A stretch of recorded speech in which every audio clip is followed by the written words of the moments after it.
नमस्ते। मैं न्यूट्रिशनिस्ट अवंती देशपांडे, एक पीसीओएस और एक गट हेल्थ एक्सपर्ट।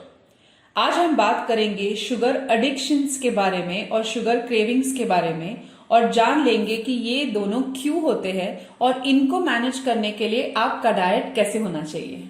दोस्तों, अभी आप सोचेंगे कि शुगर क्रेविंग और शुगर एडिक्शन, इसका मतलब क्या है।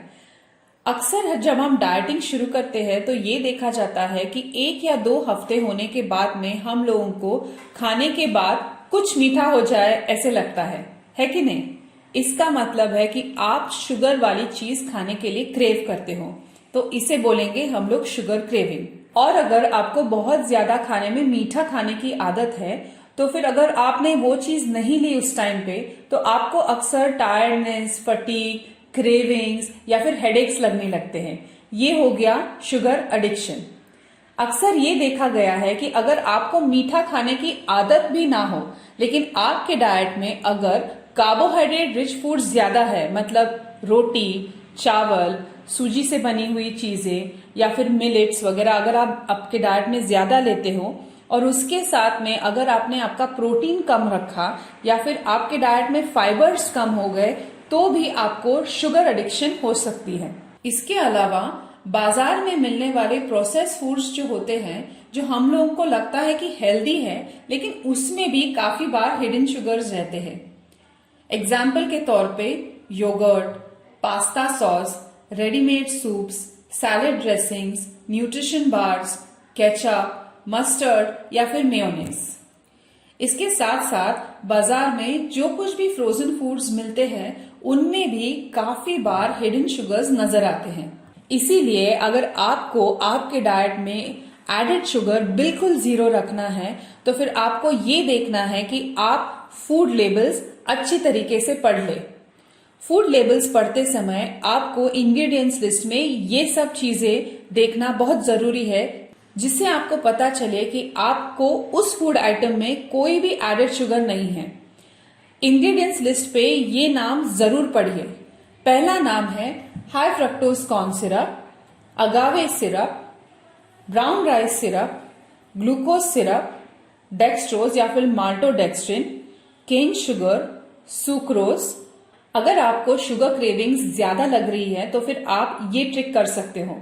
सुबह उठने के बाद पानी के साथ में आप 1 चम्मच घी, जो लिक्विड है, या फिर वर्जिन कोकोनट ऑयल पी सकते हो, और उसके ऊपर आप गर्म पानी ले सकते हो। उससे आपके इंसुलिन का स्पाइक नहीं होगा, क्योंकि जब हम फैट पहली चीज दिन की शुरुआत में ले लेते हैं, तभी हमारा इंसुलिन मेंटेन रहता है, और जो कुछ भी शुगर स्पाइक्स होते हैं सुबह की चाय या कॉफी पीने के बाद, वो बिल्कुल नहीं होगी। इसके बाद आपको नजर आने लगेगा कि दिन भर में आपकी जो कुछ भी शुगर की क्रेविंग्स पहले हो रही थी, वो थोड़ी सी बैलेंस आउट होना शुरू हो जाएंगी। हमारे आहार में अगर हम लोग प्रोबायोटिक्स लेते हैं, तो फिर उससे हमारी शुगर कंट्रोल कैसे रहती है, वो आखिर में मैं आपको जरूर बताऊंगी।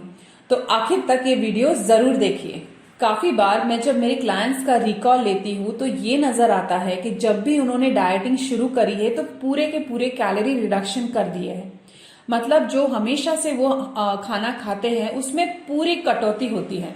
उससे क्या होता है कि हमारे बॉडी में स्टार्वेशन जनरेट हो जाती है, न्यूट्रिएंट्स कम पड़ जाते हैं, और अक्सर ये होने के कारण हमें मीठी चीजें खाने का और मोह हो जाता है। तो अगर आपको डाइटिंग भी करनी है, वजन कम भी करना है, तो आपको ये देखना है कि आपका आहार हेल्दी प्लेट के तौर पे होना चाहिए। हेल्दी प्लेट्स के बारे में मैंने मेरे इंस्टाग्राम पे काफी सारे प्लेट्स दिखाए हैं, आपको वो प्लेट्स जरूर देखने हैं।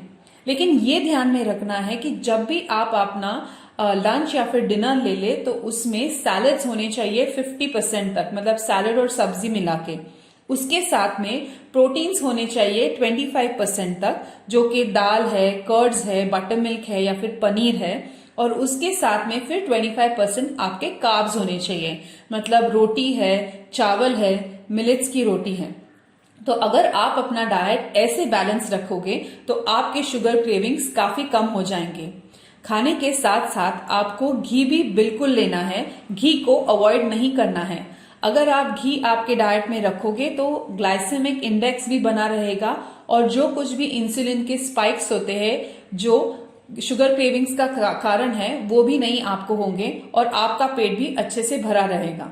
तो ये ध्यान में रखिए कि आप अगर लो कैलोरी डाइट भी फॉलो कर रहे हैं तो भी आपका प्रोटीन और फाइबर हाई होना चाहिए और आपके कार्ब्स कम होने चाहिए। रिसर्च के तौर पे ये देखा गया है कि अगर हम लोग शुगर ज्यादा लेते हैं खाने में तो हमारे feel good endorphin hormones increase होते हैं। वही चीज हमको एक्सरसाइज करने से भी मिलती है। तो अगर आपकी शुगर को कम करना है तो हमने काफी सारे एक्सरसाइज के वीडियोस बनाए हैं, आप जरूर जाके देखिए। फाइनली बात करते हैं प्रोबायोटिक्स के बारे में। खाने में जब भी हम लोग बटर मिल्क या कर्ड लेते हैं तो उसमें से जो लाइव बैक्टीरिया है वो हमारे लार्ज इंटेस्टाइन में माइक्रो ऑर्गेनिजम्स का लोड बढ़ाते हैं। इससे क्या होता है कि हमारे जो गुड बैक्टीरिया है वो बढ़ जाते हैं और जो पैथोजेंस और बैड बैक्टीरिया है वो काफी मात्रा में कम हो जाते हैं। ये ऐसा सिम्बायोसिस बिल्ड होने के कारण हमारे जो शुगर के क्रेविंग्स है या फिर इंसुलिन के स्पाइक्स जो होते हैं वो काफी मात्रा में कम होते हैं। तो आपको ये ध्यान रखना है कि खाने के साथ में या फिर खाने के बीच में या तो फिर आप 1 कटोरी का दही ले लें या फिर उसका ही बनाया हुआ बटर मिल्क 2 ग्लास तक ले लें। अगर आपको भी काफी शुगर क्रेविंग्स होते हैं और आपको लगता है कि आपको पर्सनलाइज्ड डाइट चाहिए तो दिए गए नंबर पे जरूर कांटेक्ट कीजिए या फिर हमारे वेबसाइट पे विजिट कीजिए। शुगर क्रेविंग्स को कम करने के लिए आपको हमारी तरफ से जो कुछ भी मदद चाहिए वो हमारे कमेंट सेक्शन में जरूर लिखिए, हम आपके क्वेश्चंस को जरूर आंसर करेंगे। उम्मीद है आपको ये वीडियो पसंद आया है। अगली बार मिलेंगे एक नए वीडियो के साथ में। नमस्ते।